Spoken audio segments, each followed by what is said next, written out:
C'est bon, t'es prête? Oui, ok, encore 2-3 réglages. T'as checké le son? 1, 2, 1, 2. Oui, ça marche. Ok, c'est tout bon. Bah écoute, il sort de son bureau dans 5 minutes, là, il faut vraiment y aller, on y va. Allez, c'est parti, go. Excusez-moi, vous aviez rendez-vous? On n'avait pas rendez-vous vous propose d'aller aujourd'hui à la rencontre de Paul Chaffard. Issu du monde de l'entreprise, il a passé 44 ans au sein du groupe Capgemini, l'un des leaders mondiaux du conseil en management et en système d'information. En 2014, il est nommé à la présidence du World Trade Center Marseille, où il conduit les grands projets de son développement. L'ouverture d'un espace à Paris en 2015, l'extension et la rénovation du site historique de Marseille, et parmi les projets, l'installation d'un second établissement au sommet de la tour La Marseillaise, prévue pour 2018. Je vous propose d'aller tout de suite à sa rencontre.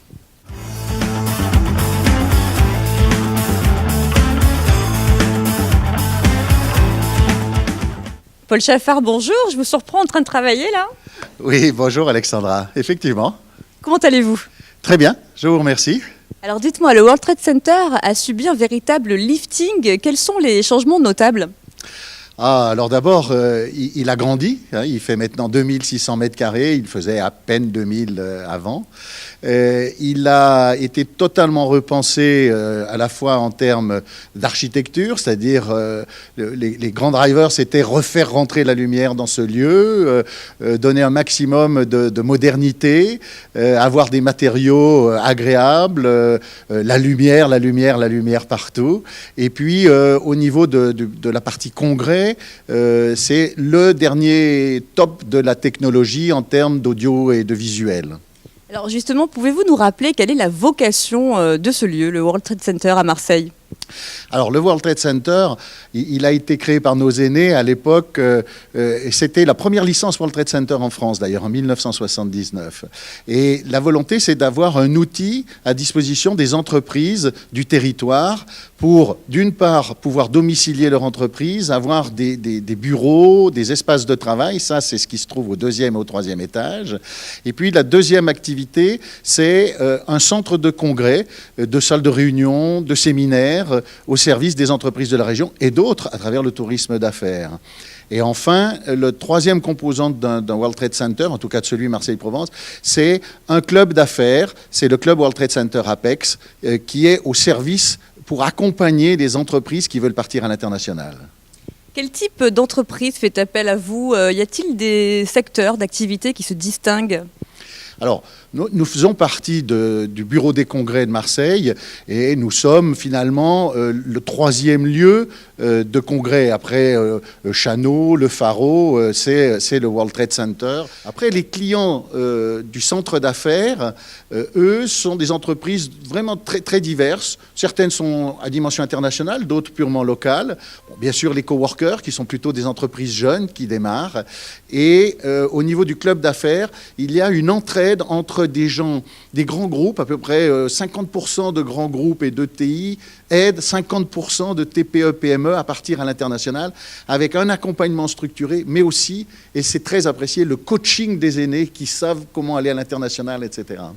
Oui, puisque Marseille est de plus en plus attractive, donc il en est de même pour les entreprises. Elles ont un meilleur potentiel aujourd'hui à l'export? Je pense que le développement de l'international pour nos entreprises, d'abord c'est un enjeu majeur.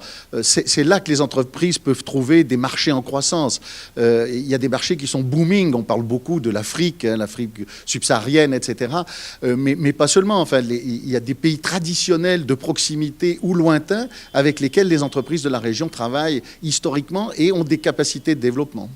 Alors parmi les projets, en 2018, l'installation d'un second établissement au sommet de la tour La Marseillaise. Quelle sera la vocation de cet espace?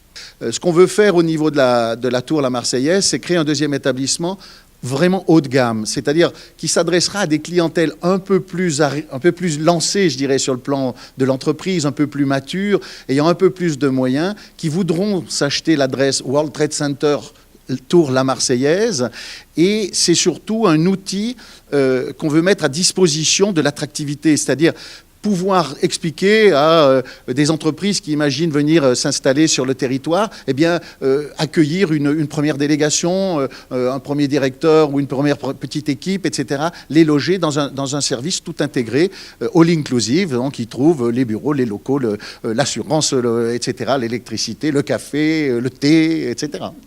Merci Paul Chaffard. Je vous propose de passer à une série de questions beaucoup plus rapides.